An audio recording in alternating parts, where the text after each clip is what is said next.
সালাউদ্দিন ভাইয়ের সাথে কথা হলো, সালাউদ্দিন ভাইকে বললাম শহীদ ওসমান হাদিবের যে বিচার এটা নিয়ে দ্রুত উদ্যোগ নেওয়ার জন্য। তো উনি বললো প্রসিডিওরাল জায়গায় এটা আর একটু সময় লাগবে। তো আমরা বললাম মানুষ তো মাঠে নামতে চায়, এবং মাঠে নামলে তো হসপিটালে আবার নিয়ে যাবেন আপনি।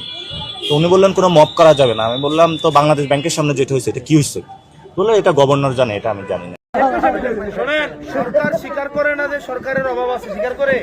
সরকার সংসদে বলে কি যে আমাদের তেল আছে, ওইদিন আমি জিজ্ঞাসছিলাম না যে আপনি স্বীকার করেন সমস্যা আছে কি আছে না, বললাম না সংসদে। নাম কি আপনার?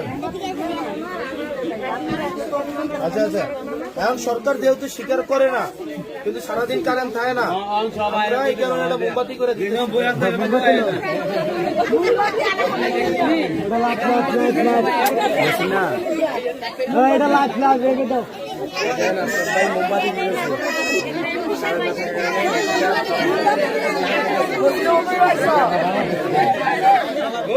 আপনার কাপড়টা সুন্দর আছে।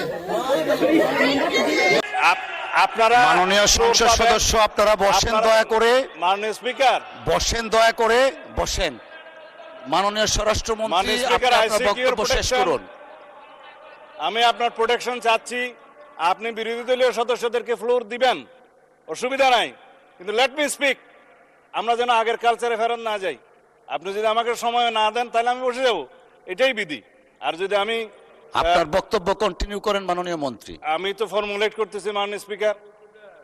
মাননীয় স্পিকার, আমি ফর্মুলেট করতেছি যে বিধিতে উনি নোটিশটা দিয়েছেন না, যে বিধিতে উনি নোটিশ দেন আপনি দেখেন।